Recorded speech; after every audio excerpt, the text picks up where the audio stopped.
I also want to mention again that Lynn Stewart is no longer with us. Lynn Stewart was a real supporter and friend of UNAC.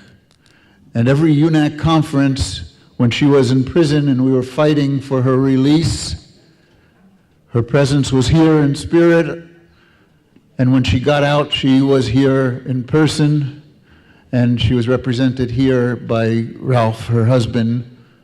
And it's a big loss for the movement, for UNAC, for every political prisoner who she fought for, and for all of humanity. But she left us a great example. So when we leave the conference, we must follow that example. That's what we need to do to honor the life of Lynn Stewart. And if you don't know a lot about the life of Lynn Stewart, on the UNAC table, there's a wonderful article written by Jeff Mackler, who headed up her campaign for her release on the West Coast. And you can get copies of it on the table over there and learn about this remarkable woman. So we're going to start off with a presentation of since it hasn't been out, and we haven't a lot of people haven't had a chance to read it, presentation of this action proposal by Margaret Kimberley. But before we do that, I want to just tell you it's a little bit different than the action proposals that UNAC has passed before. When we started the anti-war movement, we kind of followed the lead of what had happened before. And Sarah Flounders kind of explained how reality changed what we need to do, and each conference has been different. And what we did before, if we had a conference in the spring, we'd say, okay, well, let's build some kind of action in the fall or something like that. But the reality that we live through today is mass actions don't happen like that because reality is changing so fast. We are under attack in every single area, and we don't know if there will be a war in Syria or in Venezuela or in North Korea, or we don't know if a community is going to explode as it is exploding around the country, and especially in Minneapolis right now, as another killer cop has been released. Not one of them has served any prison time. And so people are out in the streets. So one of the things that UNAC has to be able to do is be flexible enough to help and respond and build those immediate struggles. We do want to look also in the future. And a lot of the guidance on how to do that and how to think about that has hopefully come through this conference. We had a tremendous number of speakers, and I really am thankful that you have survived the whole weekend and been here this whole time, and all those speakers. It's very, very difficult. But it's the way we're feeling our way around, trying to figure out how to join with these movements and make one big movement that can have the kinds of effect that we really need. And so that's a little bit what is reflected in the action proposal, and I'm not going to say more, but turn it over to Margaret Kimberley from the Administrative Committee. And I was told to give the timetable. So we're going to go on till about 12:45, then have lunch, and before we break, Anna Edwards is going to come up and talk about the action that we're going to do after lunch, because we're going to leave this conference immediately and do the kinds of things we've been talking about and not just talk about them. So we're going to have Margaret here.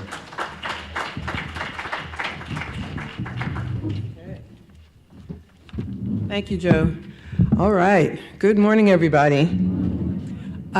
Just a reminder, because I'm a tweeter and a poster. The hashtag is UNAC 2017. So I know we've had some issues with Wi-Fi in the room, but I know you've been taking pictures. I've been watching you. You've been taking pictures, posting things. So UNAC 2017. Okay.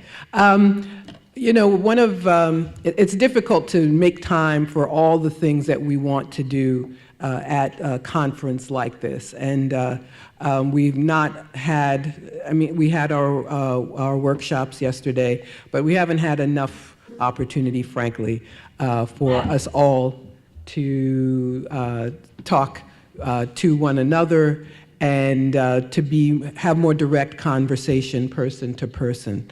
And we also want all of you to know what the administrative committee has been thinking about as this conference approached, and now that we are here in Richmond. So I hope you have the conference action proposal that I hope you've had a chance to start. Have you read it a little? Should I give you a few seconds? I'm going to give you like 30 seconds. I think there's some on the back table, correct? Yes, they're back there. Yes. No. It says United Anti-War Coalition 2017 Conference Action Proposal, and it has 6 points. So I'm going to give people a few seconds to grab it so you can see it. So the Conference Action Proposal. I'm not going to read it. Everybody can read it for themselves, so I'm not going to read all 6 points. But if you look at it quickly, I think the first sentence says a lot. UNAC reaffirms its commitment to the organization of independent, mass action, united front mobilizations against all U.S. wars at home and abroad. That is our very first sentence in this proposal. And as you look at each point, you will see that we talk about some specific issues which the AC believes bring us, unite all of us together, whatever organizations we belong to. We are a coalition after all, and we have a variety of activities and interests that define us and have brought us all together. But we try to synthesize the issues that we do have common ground on, obviously, war, being opposed to imperialist wars, being opposed to the neoliberal war, being opposed to the war, the ongoing war of racism in this country. And we talk about our desire to be a coalition of action, and that all of us, when we leave here, we will mobilize as independent actors in our various the places that we come from. And for some of us, it will be foreign policy. For some of us, it will be the police state.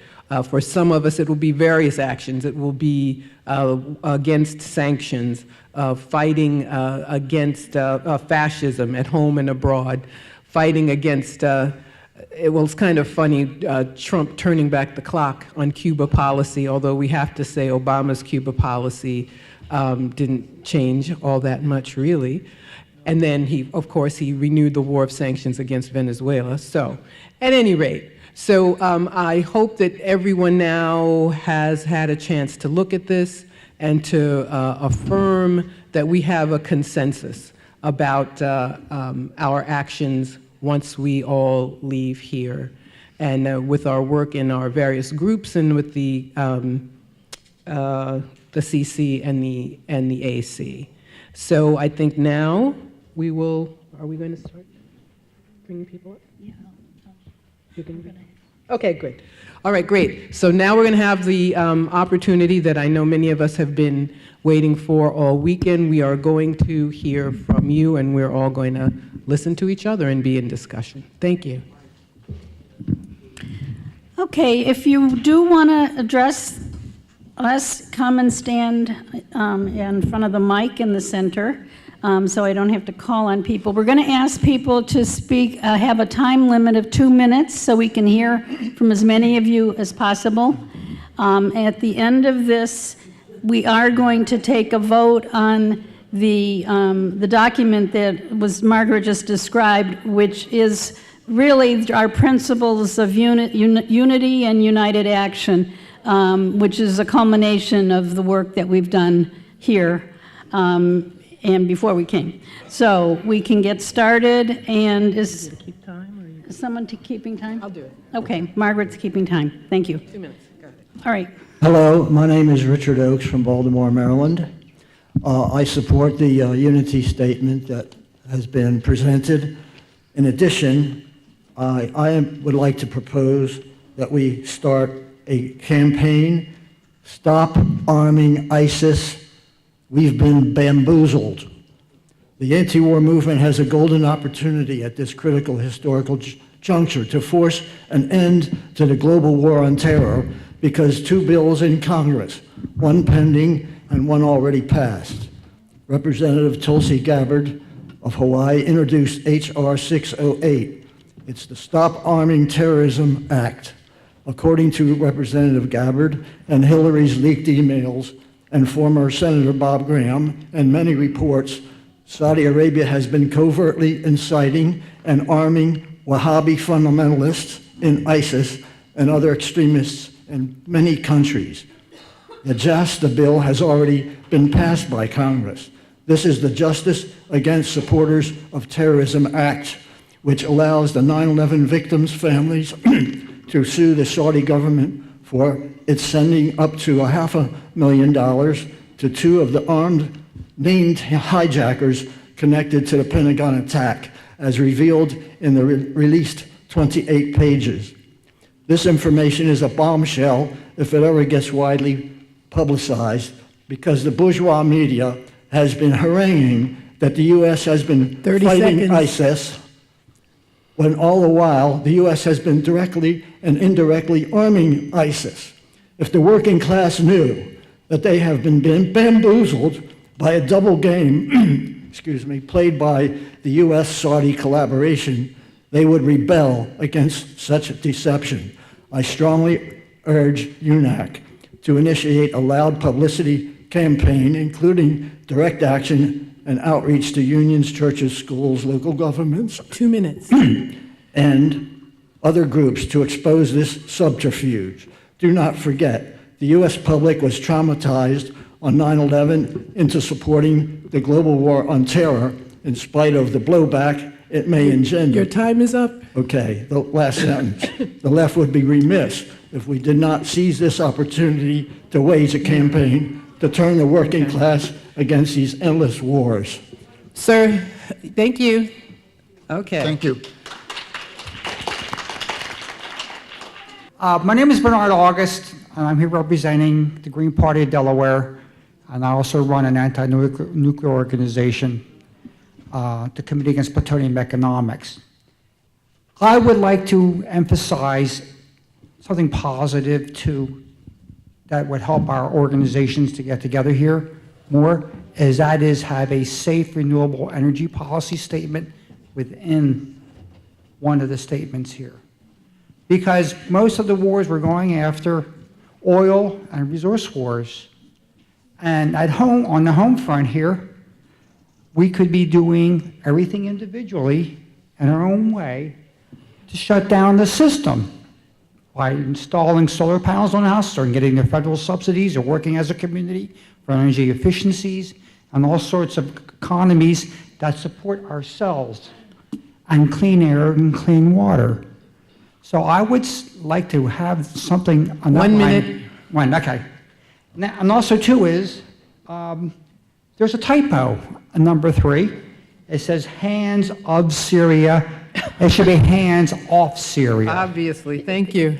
That's my fault. Again, this is my first conference, and I'll have a lot to report back home. And thank you for everybody here. I love everybody, and it was great meeting you all. Thank you. Okay, wait. Let me stop. Okay, so everybody has 2 minutes. I'm going to let you know when you have 1 minute left. Go ahead. Hi, my name is Jamal Thomas. I have a channel, The Progressive Soapbox. Let's be honest. I agree with everything that's in these resolutions for the most part.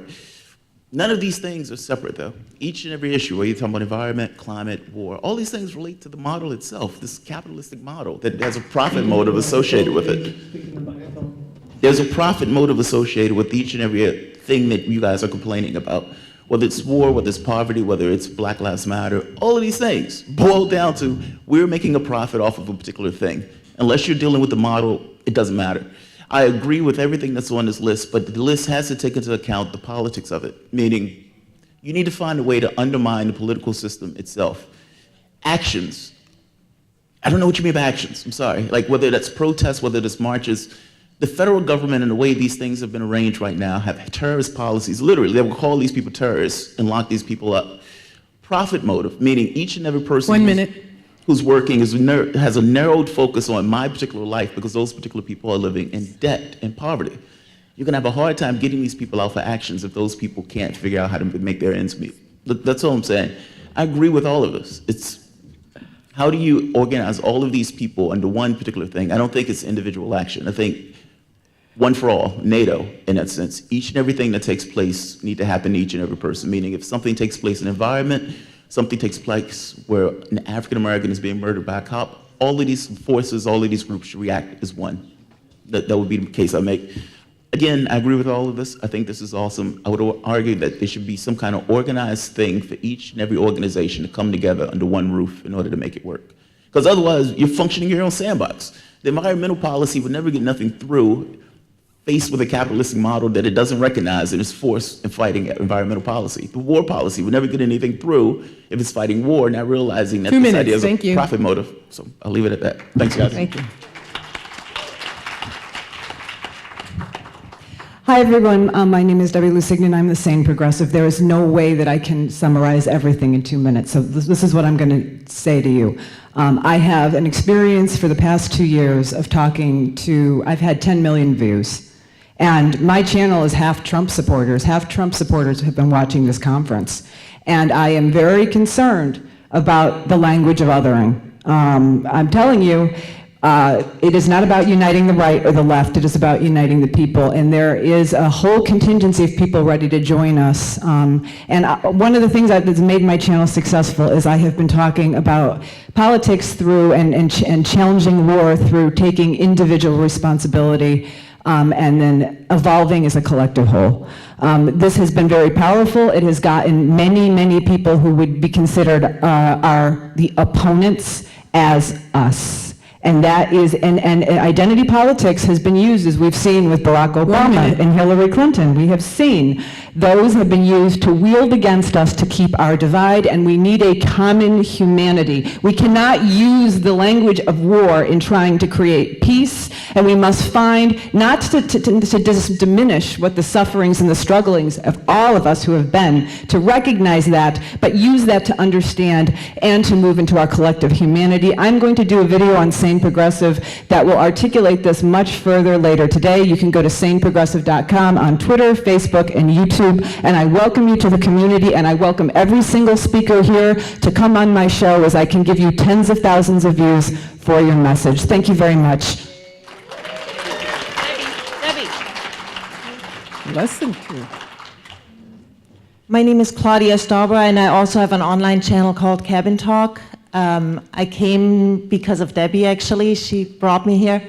I'm incredibly impressed with all the speakers. I'm blown away by that, honestly.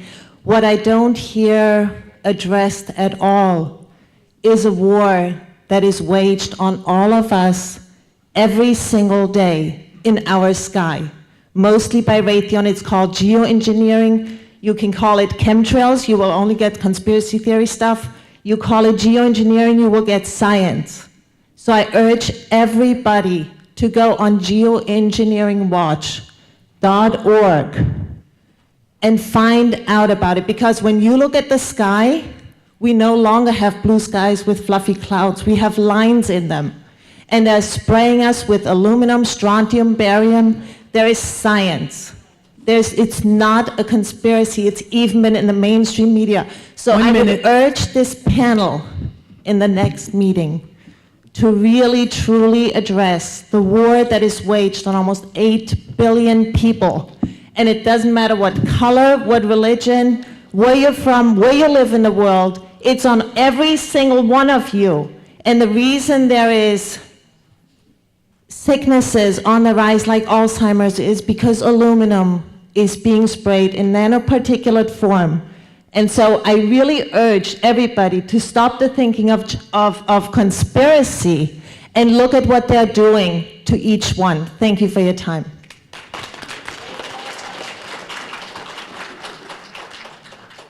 Hi, Patrick McCann, Veterans for Peace, South Florida. I'd like to offer an organizing proposal, and I think that it's time for UNAC. And by the way, I think that UNAC is awesome.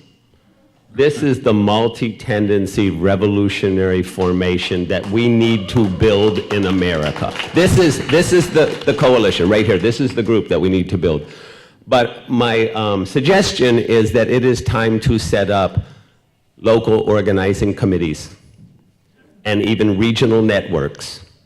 My experience in Veterans for Peace and in the NEA, something the AFT doesn't have, is regional networks. So I think it is time for us to build organization, organize. And I also, as an English teacher, I want to humbly offer an edited, I just did some edits. That's it. Thank you. Wait, I'm sorry, hold on, as they reset my so I'm going to hold up a sign. One is going to say you have 1 minute, and the Thank second you. is going to say you're finished. It's okay, I can't see it. Okay, well, I'm going to be very brief anyway. I'm Rosa Maria de la Torre. I come from New York City, but I am originally from the border of Mexico and Texas. Both Mexico, I guess. one stolen. I belong to International Action Center and to Estudio 43 Collective, which came out of the Ayotzinapa Student Front. I was one of the organizers of the Caravana 43. We brought parents from Ayotzinapa, Guerrero, where 43 students were disappeared by the government. All 4 levels of government took part. By that I mean local police, state police, federal police, and the military.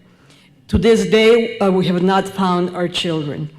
My proposal is that we focus on supporting the communities under attack by ICE. They are being terrorized. They are going into the places of work, which hadn't happened in many years.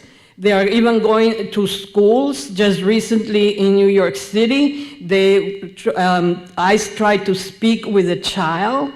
And I do congratulate you on the fact that this year you had many more people of color, and I'll be honest with you, the reason I personally pushed myself to be here was precisely when I saw the list of panelists. I congratulate you on the fact that you did have Carolina Vélez speaking on ICE and immigrant rights. My proposal is that we continue to focus on that line. It affects everybody, not just legal or illegal immigrants. Thank you.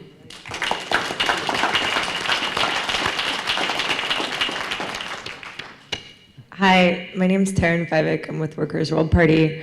I just wanted to point out that the 50% military budget cut that's proposed, I think I also heard it in Philadelphia at the DNC last year from Jill Stein, would still leave the United States military budget as being $100 billion more than the next spender, which is China, which has $216 billion, followed by Russia, which has $69 billion.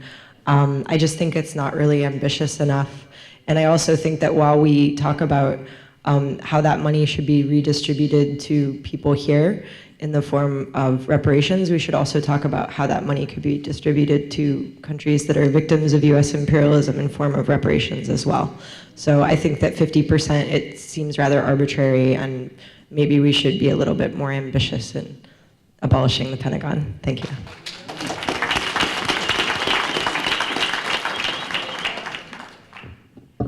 Hi, I'm George Gruenthal. I'm from New York City. And the first thing I want to say, I'll be very brief, is that I'm one of these people who do not think that New York is in the center of the universe, and so I'm glad that the UNAC meeting is in Richmond, Virginia, instead of the New York neighborhood. I just have one brief organizational suggestion, which is more or less what the person in yellow before me said. just to add in something like UNAC will work to organize local committees in different parts of the country to promote the aims and work of UNAC. That's it. Thank you. Thank you. Good afternoon, I'm Margaret Flowers. I'm co-director of Popular Resistance, and I want to thank UNAC for putting this conference together. I was there in 2010 in Albany, and it's great to see how far you've come since then and the important work that you're doing.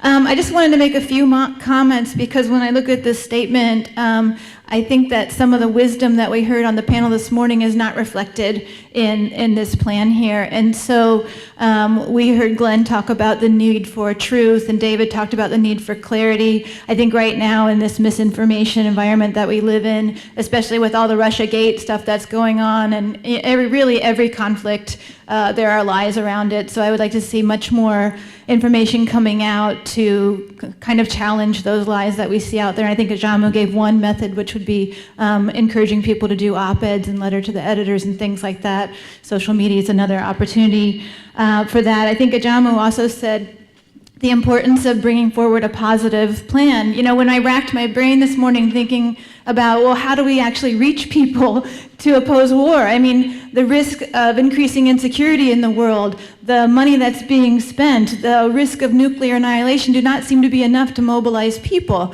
But people are mobilized when they see a positive future and something they should be fighting for. So I think that's something that really also needs to be articulated widely. And then on top of that, the last thing is empowerment. There is a consensus against war. There is not a consensus that we have the power to abolish war. And so I think what Larry Ham talked about in terms of coming up with some really concrete strategic steps that could be taken would be important. So I would love to see more energy put into those kinds of things and education and outreach than being put into some sort of mass gathering. I think that will take a lot of resources that could be used to really build the base that could organically create a mass gathering in the future. Thanks.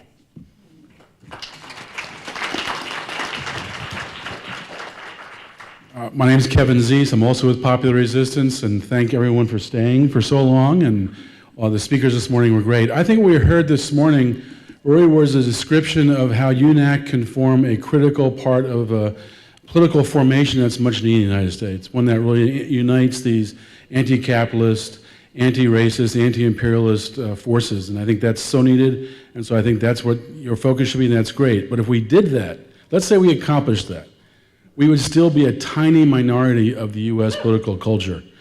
And so in order to end war, we're talking about ending something that affects university research. We're talking about, health research, intelligence. We're talking about grammar schools, jobs all over the country, corporations all over the country. It's a massive U.S. empire. And we're taking on the centerpiece of U.S. capitalism here. And so to win that fight, we need to have a much broader than the radical formation. And so I think about this like we had a 5.5-year campaign to stop the Trans-Pacific Partnership. And we succeeded because it became a movement of movements. And it was not just a left movement. I worked with Democrats, and I can't stand Democrats. But that's what's needed to actually win. And so if we're going to win, we have to figure out how we can work in concert with, not necessarily in coalition with, forces that opposed the U.S. interventions, liked what Trump was saying about détente with Russia, but still want to have a deal with Russia. They're still capitalist. And I'm not saying support Trump, because he's not going to be around very long anyway, but those people are out there. So how do we create a situation of a movement of movements? We found in our work that being the radical fringe of those movements was critical. It pulled those more moderate forces in our direction. And the key to our success is uniting the more moderate forces with the more radical. And that's our job. Thank you very much. Thank you. Good morning. My name is Asantwa Nkrumah Toure. I live and organize in Philadelphia, Pennsylvania, where I'm a member of Women of Color, Global Women's Strike, and the Green Party of Philadelphia. Okay, now, real quickly, I want to give a shout out, thank you to everyone here in Richmond, Virginia for organizing this conference. Yay! But I want to make 2 quick suggestions. And when I make a suggestion, I'm the kind of person who's willing to help with that suggestion. So suggestion in terms of logistics, that next time we have on-site childcare, which will help us to have more young people here at this conference, because the average age seems to be over 50. I ain't mad at over 50 because I'm over 52, even though I don't look like it because black don't crack. But anyway, also to patronize more people of color, locally owned and progressive businesses, especially food, right? And also, I really, really want to give a shout out to UNAC for our position on Syria. I was at the Left Forum 2 weeks ago, and there was madness and confusion at the Left Forum regarding Syria, and y'all should be thankful to God I didn't go to those workshops. Because there was a person who I personally know who was spreading confusion on her workshops regarding Syria. But I'm just saying all that to say that the anti-war movement needs to continue to not be afraid to take the correct position and do the right thing because it's the right thing to do. Thank you.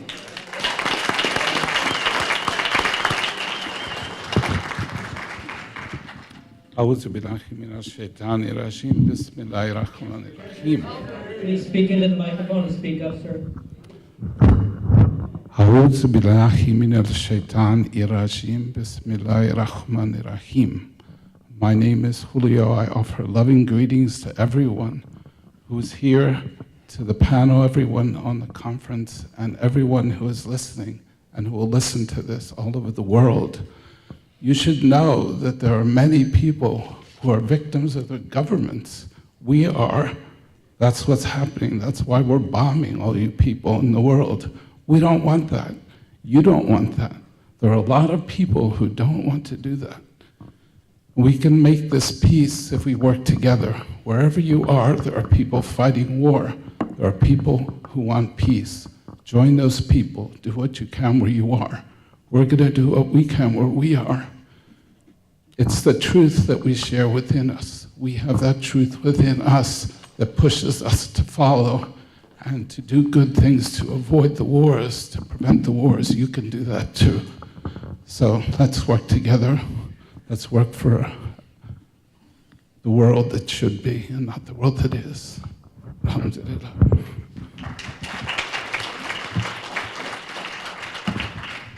Thank you. My name is Nellie Hester Bailey. I am an organizer in Central Harlem. I started 10 years ago, Harlem Coalition Against War at Home and Abroad. I started that with Professor Bill Sales. We were some of the earlier opponents of Obama in 2007, and I'm also co-host Black Agenda Radio with Glenn Ford. Very quickly, UNAC has to look internally in terms of having a revenue stream, and you can do that because popular education has been mentioned in terms of your publications. It can be a compilation of that.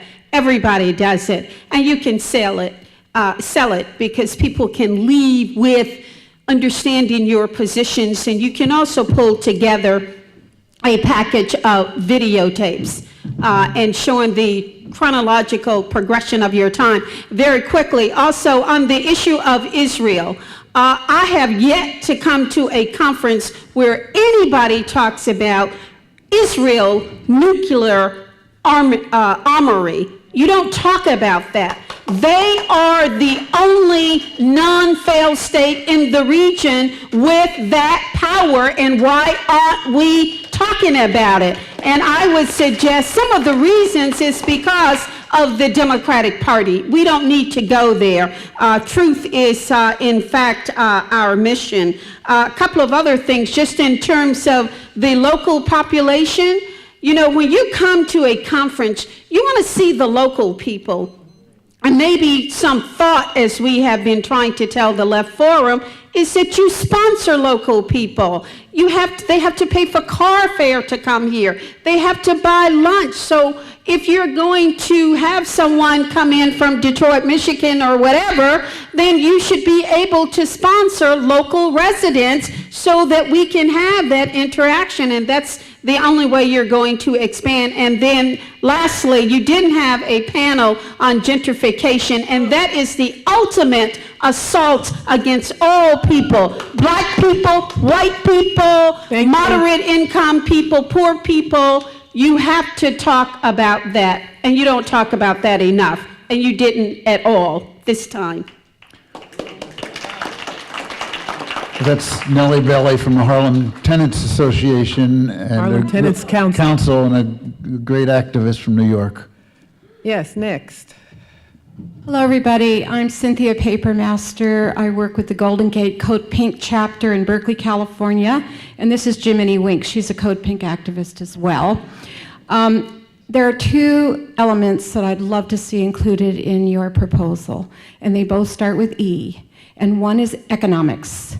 And if we look at what the First Nations people have done around Standing Rock and what's come from that, it's a huge movement to divest from Wall Street, criminal banks. And I want you to see how that's succeeding around the country. Berkeley just voted a couple weeks ago to divest from Wells Fargo Bank, and cities all around us are doing the same. We're taking our money out, and if you look at the totals there, they run in the millions and millions and millions of dollars. I'm encouraging each of you to go to your home cities and get your city councils to divest from that toxic bank they're using. Those banks are criminal. They are funding private prisons. They are funding fossil fuel projects. They are selling toxic, fraudulent loans and foreclosing on people and throwing them out of their homes. Get your cities to divest from those banks. And the other word is E, for the environment. Look at what the First Nations people do, and let's follow their lead more. I don't see that in your proposal, but I think it should be there. They have the moral authority. They are the indigenous people of our country, and they bless and not fight.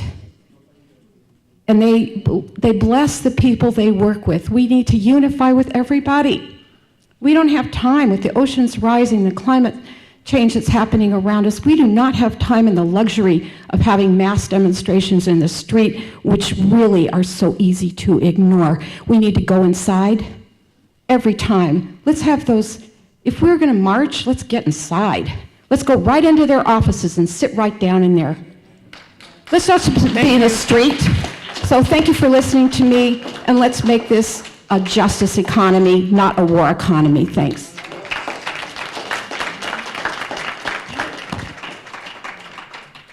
I bring you greetings. I am Queen Nzinga, and today I'm here as a member of the Defenders, and as a Rasta, I am a member of the Ainiverse. First and foremost, I want to give thanks to that sister for suggesting that women and people of color speak first, because it's so nice to be considered. I've had experiences with racism and sexism, so I've learned to survive the double whammy. Anyone who's local, I came of age in the 50s and the 60s. I also survived Chesterfield, KK County, and the Colonial Heights. Yes, I did. And I'm proud to say it. I'm here to continue fighting for anything that is unjust. I've been told I have a big mouth, and I consider that a compliment. Because if I kept quiet, think of how much worse the situations would be today. And I do want to thank all of the people here for having enough courage and interest to actually become involved. Don't forget what you've learned here, and the speakers and the whole vibe has been just magnificent. Don't forget it when you walk out those doors, because the work has just begun. And we need to recognize, as many speakers have said, it is a concerted effort to divide us. When I was coming up, if I filled out an application, the only choice I had was white and non-white, or white and colored. You had to choose.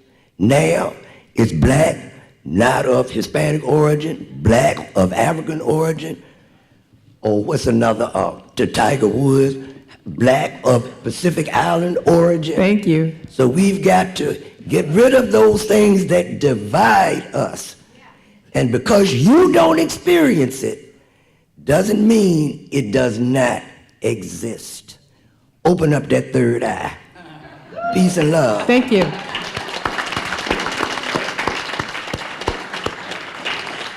Hello, my name is Sherry Bailey, and it is an honor to be here. I want to talk about tomorrow on June 19th in Hampton. We're going to have a Juneteenth celebration to celebrate true freedom. Hampton History Museum is right down the street from Hampton University. So if you're from around here, ask someone how far that is. Less about 45 to 50 minutes. Please come out between noon and 5 p.m. The reason that we're over in Hampton is because that's right around the corner from Fort Monroe. And in 2 years, it'll be the 400th anniversary of when the first Africans who joined Jamestown arrived, and they came ashore at Fort Monroe. 242 years later, at Fort Monroe, you had the first of the enslaved getting their freedom under the Contraband of War Act, which was a federal policy that said that property owned by the enemy could be confiscated by the federal government. And so you had 3 enslaved men who escaped from their owner in Norfolk, went to Fort Monroe and demanded their freedom. This was 1 month before, that's 1 minute left? Okay. This is 1 month after Fort Sumter, where you had the enslaved getting their freedom at Fort Monroe. So this is a reframing of history that needs to be told. So our goal is to be able to allow people to know this history. So come out tomorrow or call us at juneteenthva.org, and we will be able to give you more information about all of that. Or see me here today. Thank you.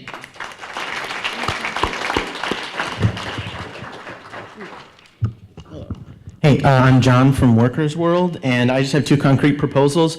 One, I think in the 6th point of the action proposal, we need to explicitly mention Venezuela, because the events going down in Venezuela right now are alarming, and I think they're also a great way in which we can connect the wars abroad with the wars at home, because we had someone today mention earlier all of the pipelines that are being built in the US, and why are they being built? Well, they're going to help transport this cheap fracking oil into the markets, into the global economy, so that they can sink the prices of oil, which will then wreck economies like Venezuela and others that are dependent on their oil revenue. And they're crushing indigenous people's struggles here, like in Standing Rock, to build these pipelines so that they can crush a government like Venezuela, which is using its oil revenue to fund social services for the poorest people in the community, which are the indigenous people. So there's a lot of ways in which we can connect all of these struggles we've been talking about today by invoking what's going on in Venezuela, which has all the classic signs of a coup. Thank you. And the second point that I wanted to make was we could also be a part of a coalition that the ambassador of Venezuela had recently called. There was an emergency meeting at the UN mission in New York that several of us attended, and he called that. That doesn't normally happen. It happens when they're really worried, and we need to really get the word out that this coup is underway, and I think UNAC can provide the infrastructure for really raising awareness about that. Thank you.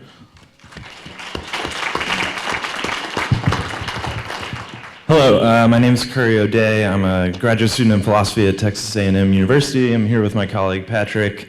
I just want to thank UNAC and everyone here. My head hurts. It's so full of ideas and inspiration. I also want to thank Black Agenda Radio and Black Agenda Report for publicizing this event. That's how I found out about it. That's why I'm here.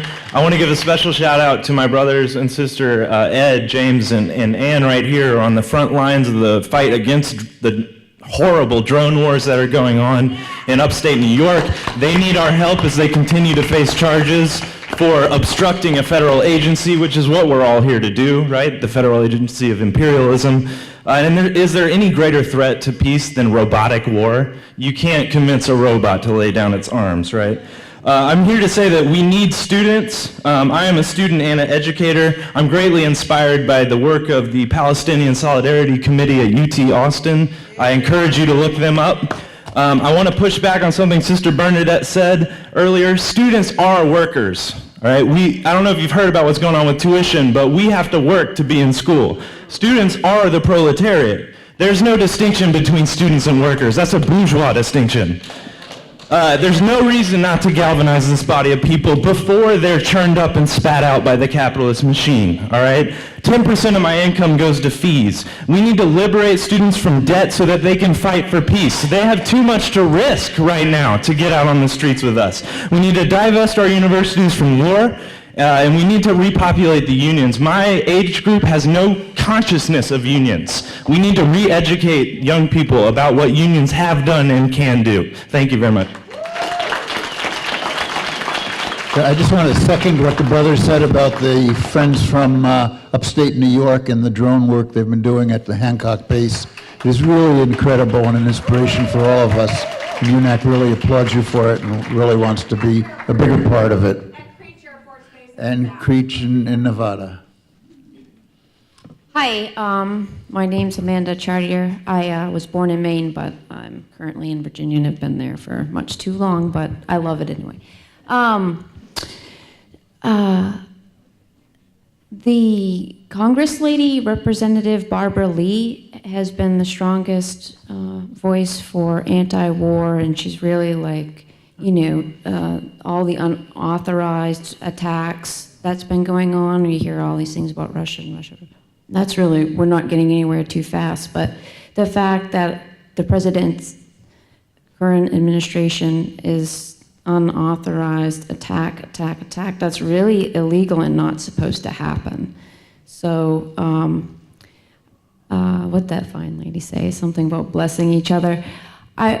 I would love to be able to attend an event where the people were like coming out and thanking, like it's one thing to go out and do protests, but it's another to go out and like praise and thank some Congress members for doing something. And I don't think we as a society do that enough, and I think that that would be a real driving force in the Congress, because I don't know what is up with this Congress. I had no idea it was such a sleeping, slow, ineffective body of our government, but it really isn't getting much done. And so if we like praise the members that were doing things, maybe it would like have some kind of exciting momentum to do something special and in a hurry. So I'm just hoping that somehow we can connect with our Congress and praise them along.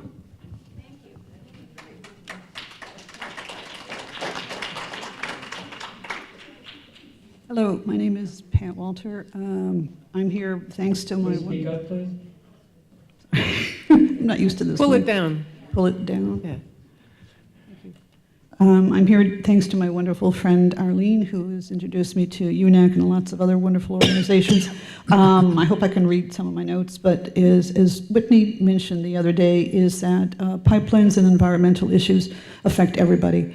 And not only that, but the environmental justice section of the EPA has been shut down, as a lot of parts of the EPA. So I think that's a huge, huge and vital section. So it's not just a question of supporting renewable energy, because the more we get into renewable energy, the less we need oil. The less we need oil, the less we have oil wars.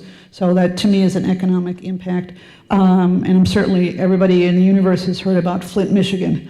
So I think if there's a connection with the folks who have led Flint, Michigan, also the group that was involved with the water shutdown in the city of Detroit, have a wonderful book that they wrote on how they did that. I mean, it's just unbelievably atrocious. So I definitely support what Larry Ham said and Phil said about working together. And these are some examples. One thing to mention is that I know that there was, remember back when President Bush went to St. Vincent College in Pennsylvania, they actually had a recorded debate at the school of St. Vincent. And when he went there, the students were very much against him commenting or presenting whatever at their commencement speech. And by scheduling the debate, they were able to have a lot of issues that were brought out in the open, and the students did a wonderful job. So I'm saying that is another example of how you can have something. And it was scheduled on C-SPAN, and they were wonderful. So thank you so much for a wonderful, wonderful conference. Thank you. Thank you.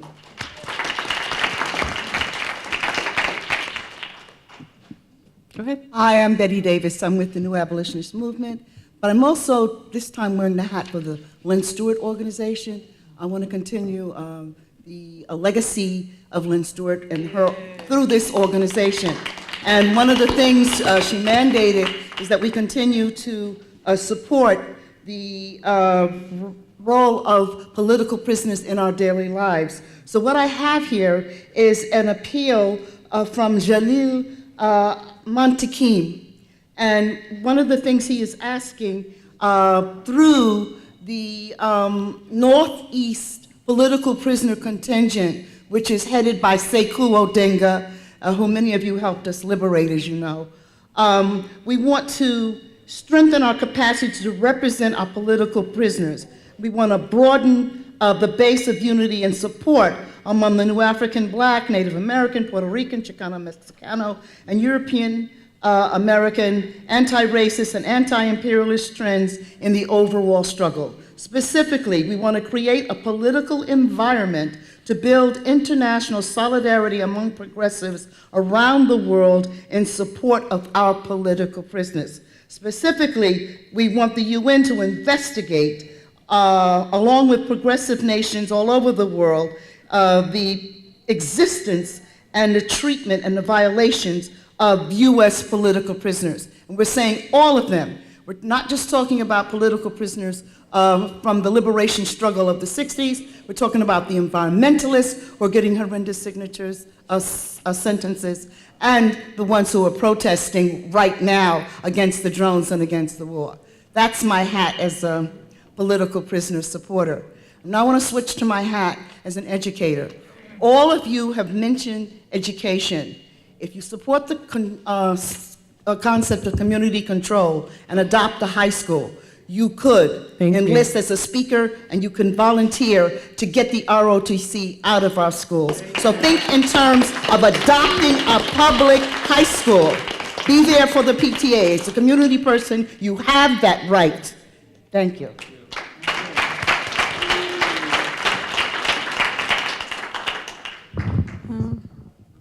Hi, my name is Jade. I just graduated from VCU, so thank you.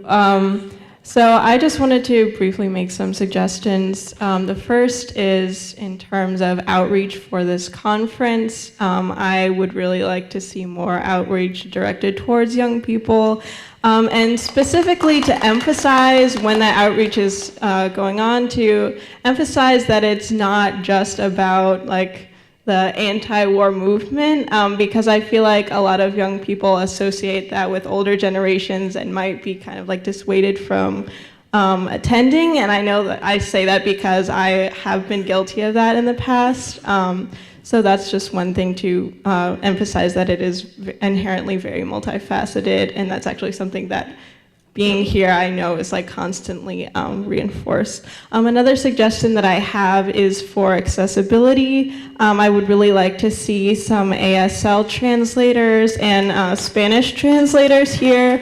I know that the Wayside organization, or the Wayside Center, has those services that are rentable for events like this, so I would really recommend that. And also, I would like to back up what she said about childcare is also really important. So just some suggestions for the future. Thank you. Thank you.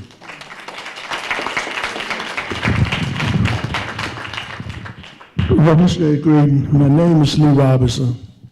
I'm an organizer for the All African People's Revolutionary Party, GC, as well as an organizer for the African Awareness Association. I wear many hats because based on our reality, it's called for to wear many hats. In terms of your proposal, I'd like to suggest, number 6, that you include, when we talk about this blockade and embargo, Zimbabwe. I don't know how that could be left off the list. I don't know how we could even have a panel this weekend without having someone from Zimbabwe. That's number 1. Number 2, young lady said something earlier about how we use the enemy words. When we talk about blockade, embargo, I think we also need to look at Haiti and Papua New Guinea. That's number 1. Number 2, on behalf of the African Awareness Association, we would like to invite you and the world to come with us on our annual educational Black History Culture Tour to Cuba. It will take place on July 22nd through the 30th. And this is a serious tour. is not for tourists. We come to show our thanks to Cuba, its people, and its revolution. As Brother Kwame Ture would say, the greatest crime that a man or a woman can commit is to be ungrateful. So come with us. You can go to our website, www.aa-cubatourist.com. My last contribution to this conference is, we know this battle is a battle about ideas. It's an ideological battle. It's an ideological war. So we know we need information. Because without information, people cannot think. And we thank this conference for giving our people some sense of organization. Because we know organization is the weapon for the oppressed. So we come to say to you, for more information from a Pan-African perspective, and we know that African people will free themselves. It will not come on the outside. It will not be dependent upon the peace movement. We as Africans going to decide this one.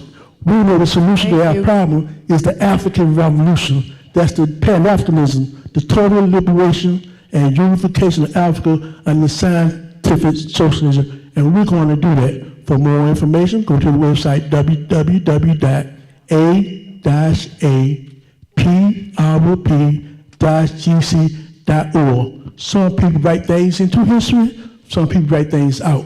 We're going to make sure we can write our own history. We stand always ready for the revolution. Thank you.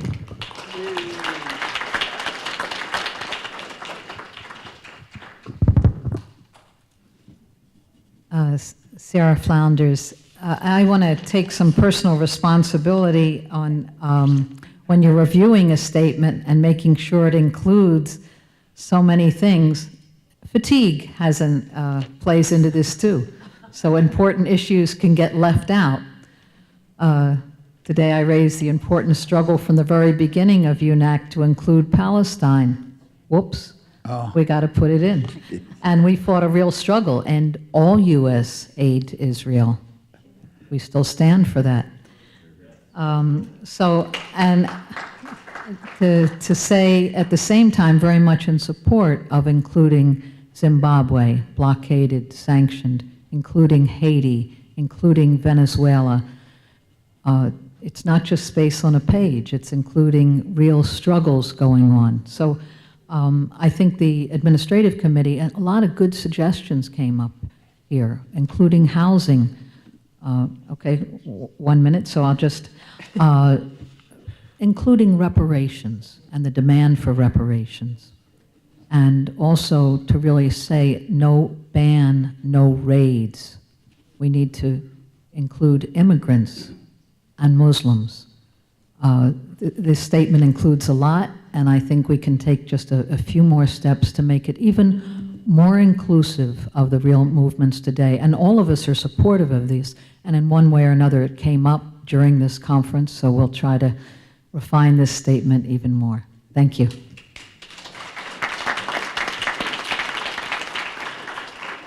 Hello, I'm Marty Goodman, Socialist Action. I'm a retired transit worker. Something's been brought up a couple of times already, so I should have gotten the mic earlier, but I'd like to expand slightly.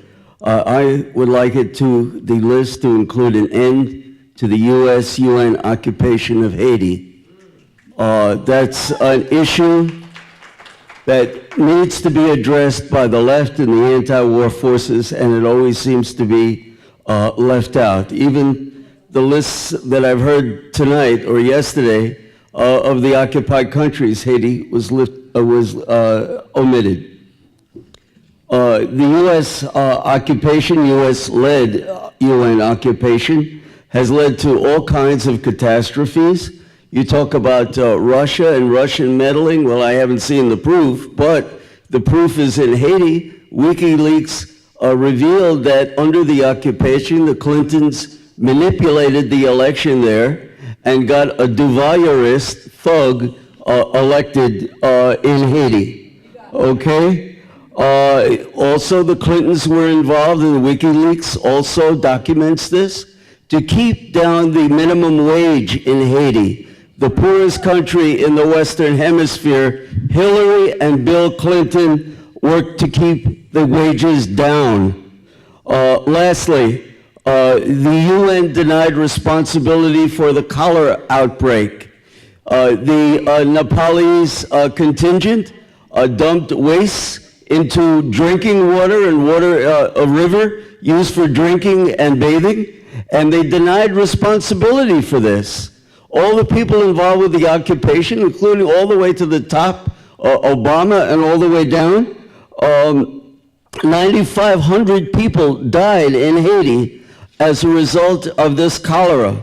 And they denied responsibility and did almost nothing to end the outbreak. And it was very simple to do. So I say no more U.S.-UN occupation of Haiti. That needs to be in the program.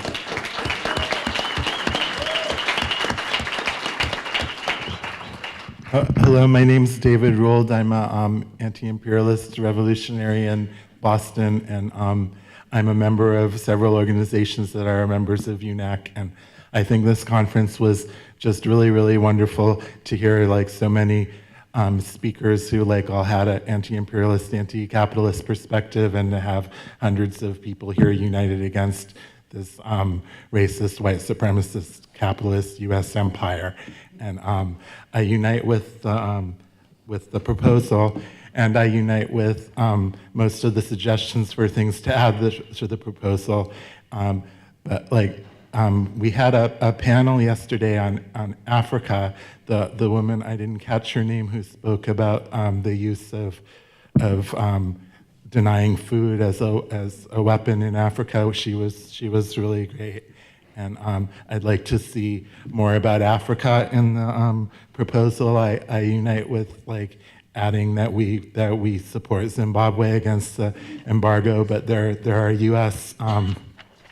Instigated wars still going on in Libya and Mali and Somalia that the U.S. is like directly bombing, and Congo and Nigeria and probably other parts of Africa. There's a lot of warfare going on that's like instigated by the U.S. sending in proxies and trying to do regime changes in various countries in Africa. And I don't see any mention of Africa in here, and we need to add that and make sure Palestine is added in as well. And lastly, I forgot to say that I do focus a lot of my work on stopping the war against Syria, and I want to commend UNAC for being clear about Syria for years, and for UNAC's role in forming the Hands Off Syria Coalition. Thank you.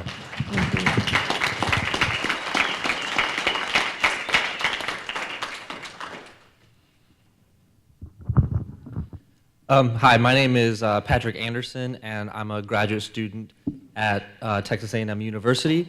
And I have two things to say. The first thing I'd like to say is thank you. Just like my colleague Curry, I'm here because Nellie Bailey and Glenn Ford advertised this on Black Agenda Radio, and I appreciate that a lot. The second thank you I want to give is to all the speakers, because the ideas have reinvigorated me. It's very isolating and lonely having to sit around and converse with all of these bourgeois white academics who really don't give a shit about anything.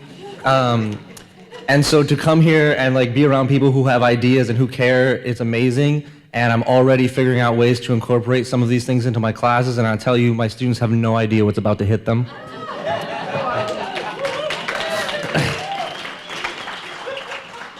The second thing I'd like to say, I would like to bring up the issue of Native American rights, and just to remind ourselves that as we push the anti-imperialist agenda, as we push this movement forward, we can't forget that even sometimes the institutions that we appeal to are predicated on the doctrine of discovery.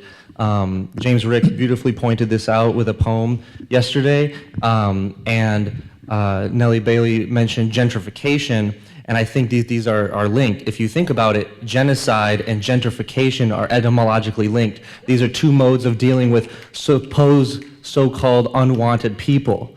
And so we have to think about genocide and gentrification both as modes of colonialism that are here to wipe out entire peoples, whether it's in the cities or whole countries. And I just want us to keep that in the back of our mind when we appeal to things like the law, the Constitution, and things like that. Thank you. Before the next speaker, I didn't realize it was already 12:30. We can't have any more speakers after the last woman that just waved. And try to keep it brief, because we still need to have a vote and we still have a little bit of business to take care of. I'm Chris Gilbert. I teach at the Universidad Bolivariana in Caracas, Venezuela. I wanted to second the. Thank you. I wanted to second the proposal of the compañero from Workers' World to include Venezuela in the point 6, in which you have the statements about solidarity and expression rejecting the U.S. blockade. The blockade's a little bit less visible in the Venezuelan case, but there is a silent financial blockade. It's very hard for Venezuela to buy food even. They have to do strange financial transactions that pass through Portugal and other complicated things to even buy food from the United States. So it's silent, but it's there. And then there's military and diplomatic dimensions to the whole thing. There have been sanctions from the U.S. government, in addition to the apparently crazy, Obama had this decree that Venezuela was an extraordinary threat to something. But so it would be great to include some statement against in solidarity with Venezuela. And I think one of the great things, I thought the UNAC statement about Venezuela that appeared was excellent.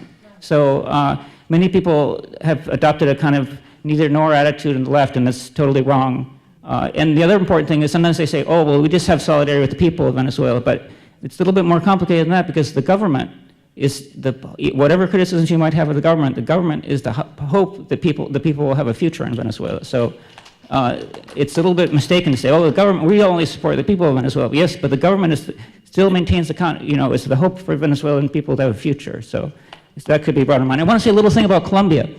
The U.S. continues to militarize Colombia. The FARC guerrilla has a 50-year trajectory of fighting for social justice, and they've recently made the decision, they've not been defeated, and they made a decision to pursue those social justice means by other pacific means, democratic, or what's considered through the means of the existing democracy. Nevertheless, the Colombian government is not accomplishing the accords. So that would be an interesting thing. That would be an important thing to point to the increased militarization of Colombia, and the fact that Colombia has been invited into the NATO and things like this. Thank you very much. Thank you. Our goal for Juneteenth, Virginia is for Fort Monroe to become a national venue for conversations about race and policy development. And Fort Monroe, because of its history, in 1619, the first Africans came ashore at that location. 242 years later, the first of the enslaved started to get their freedom. So it's a sacred space that deserves to be a home for all of us. And I've been listening to what we're talking about and trying to build cohesion, and a national venue is one of the ways that can happen. So if you're interested and can think and want to help this become a reality, please, please, please be in touch with me, Sherry Bailey, JuneteenthVirginia.org. Thank you. Hi. Wait, sorry. Go ahead. Okay. Hi, my name is Netra Halpern, and I'm the founder and producer at Peace Films. The reason I created this company was what I can see is that the reason the American people are supporting these policies is because the information that they're getting from our so-called news is very false. There's a lot of focusing on little things, and there's also just they're making stuff up. So it is true, there's a lot of fake news. MSNBC, CNN, Fox, all the supposed spectrum. So what Peace Films does is tell stories, show narratives of what's really happening, just the facts. And so I am looking for some people to join us. We need videographers, expert videographers. We're hopefully going to be going to the Middle East, and so we need people who can go that have the skills, director of photography, and who support the mission and vision of ending war and creating peace. Also, of course, supporters, because obviously it costs a lot of money to make films, and we want to get this to the mainstream. So we want to do a good quality product that people will watch. So if you're here, you can come talk to me. If you're online, go to peacefilms.net and reach out to me, Netra Halpern. Thank you very much.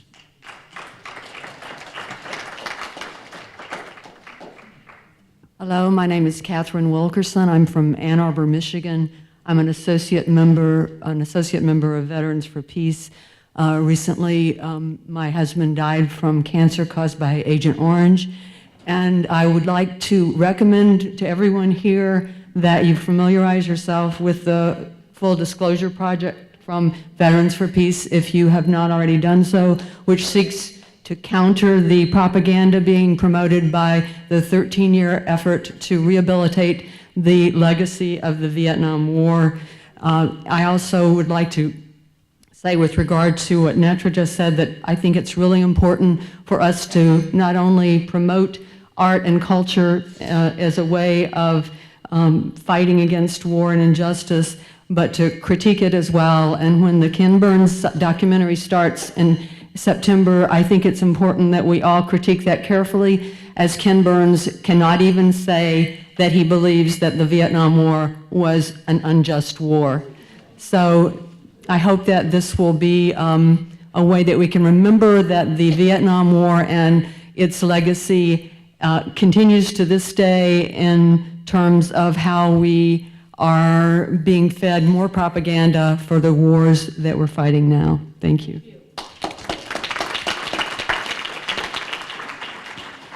I'm Fido Ebba. I very much appreciate for the people who organized this meeting. Speak into the microphone, please, sir.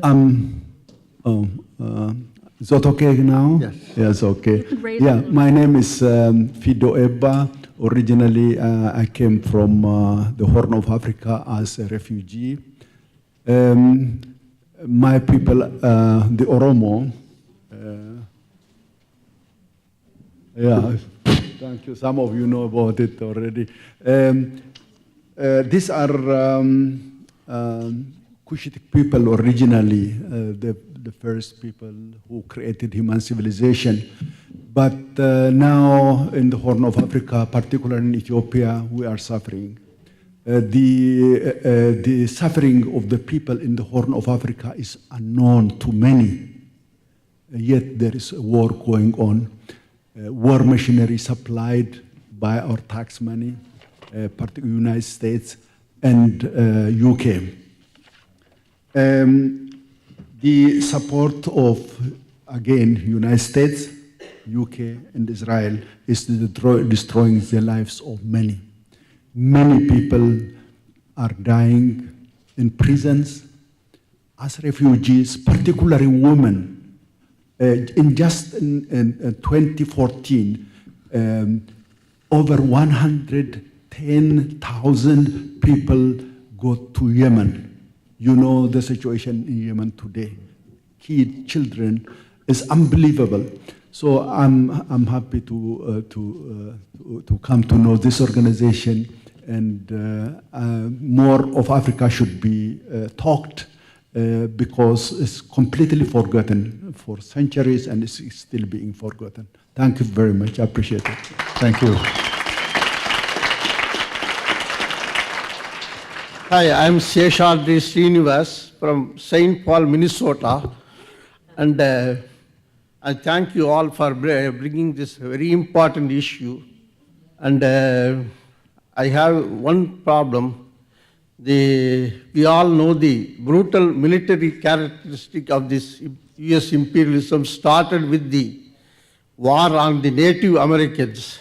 But unfortunately, the Native Americans are outside this UNAC forum, and there must be some efforts to bring them to the center of this, and the right place for them is to right at the center and middle of this UNAC, and not outside it. We have all to take responsibility to bring them inside and make them active in these efforts. Thank you very much. Thank you.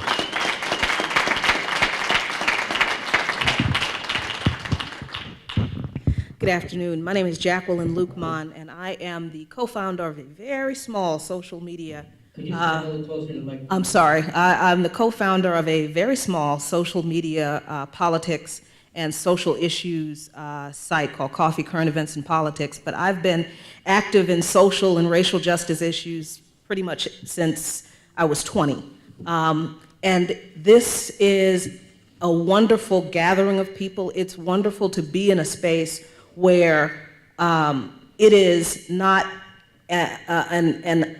a politic thing to say that Black people need to be at the forefront or at the center of this movement. Because in the progressive circles, even today, in many circles on the left, people don't want to hear Black voices. They will say Black Lives Matter, they will have support for the flashpoint issues that we face along with police, regarding police brutality, but they don't want to hear what we have to say about the climate. They don't want to hear what we have to say about war. They don't want to hear what we have to say about economics. So this is critical, to have a space where people recognize that Black people have been dealing with these issues for a long, long time, and we've been in this struggle since we've been here. And that is not to say that we should be the only voice, but there is no revolution in this country without the revolutionaries. So I thank you for UNAC and the work that UNAC is doing. And the biggest challenge we face now is how do we get people, I'm preaching to the choir in here, but how do we get people who don't want to listen to Black voices to listen to Black voices on these issues? And that's, I think, where you all come in. So thank you very much.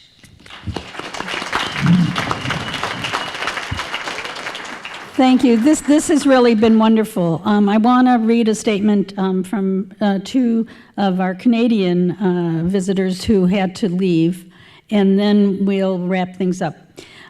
We support the UNAC Conference 2017 action proposal, and we see ourselves as part of implementing and building it. Long live people's struggle, and long live a united front to defeat imperialism and capitalism. In solidarity, Alison Bodine and Tamara Hansen from the Mobilization Against War and Occupation, MAWO, from Vancouver, Canada. So we thank them.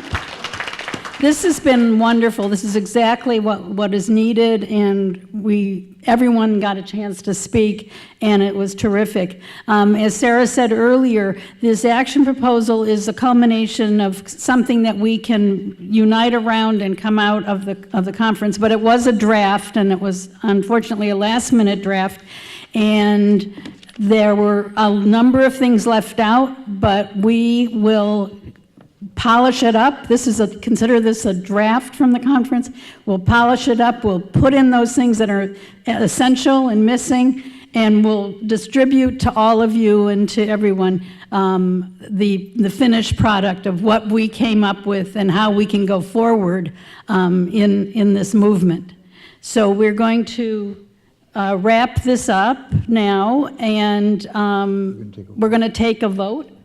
And we hope that we have a consensus here, and we'd love a unanimous vote that we accept the principles and the action proposal that came out of this conference, and building UNAC is part of that.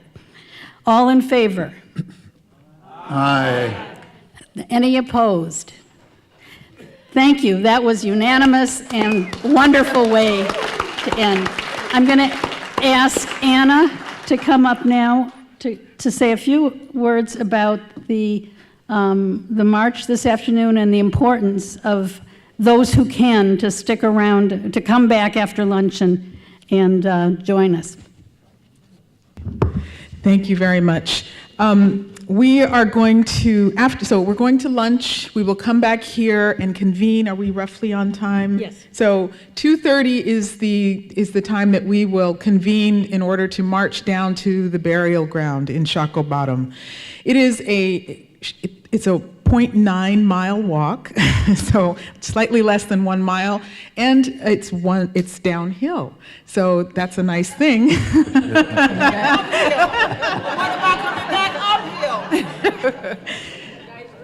It also means there's an uphill part coming back, right? So, but I do want to let you know that there is a van that has 7 seats. So for people who really cannot walk, we do have 7 seats available in the van. That van will be out front. If there are more people than that who really cannot make the walk, then I would ask those who do have vehicles and would like to do that to please offer rides to people who can do that. And otherwise, we will mark. You have an SUV? Okay, so if you would be near where the van is, so people can follow you to a car, that would be great. The other thing I want to say is that this visit to the burial ground becomes meaningful if there is a gesture that you can make while you're down there. And I regret that it didn't occur to me to do something that we've done before, which is to provide flowers for everyone to bring and leave. So what I have thought of is that we have these pieces of paper on the back there, or if you have a piece of paper on you, that you can just write the name of a personal ancestor, someone that you miss, someone that you wish you could talk to, or the ancestor of someone who's important to you in relation to the struggle on a piece of paper, and bring it with you so that we can leave it at the burial ground with our ancestors and share that moment of gathering together. So again, we will have lunch, come back here, and at 2:30 we will gather in order to go down to the burial ground.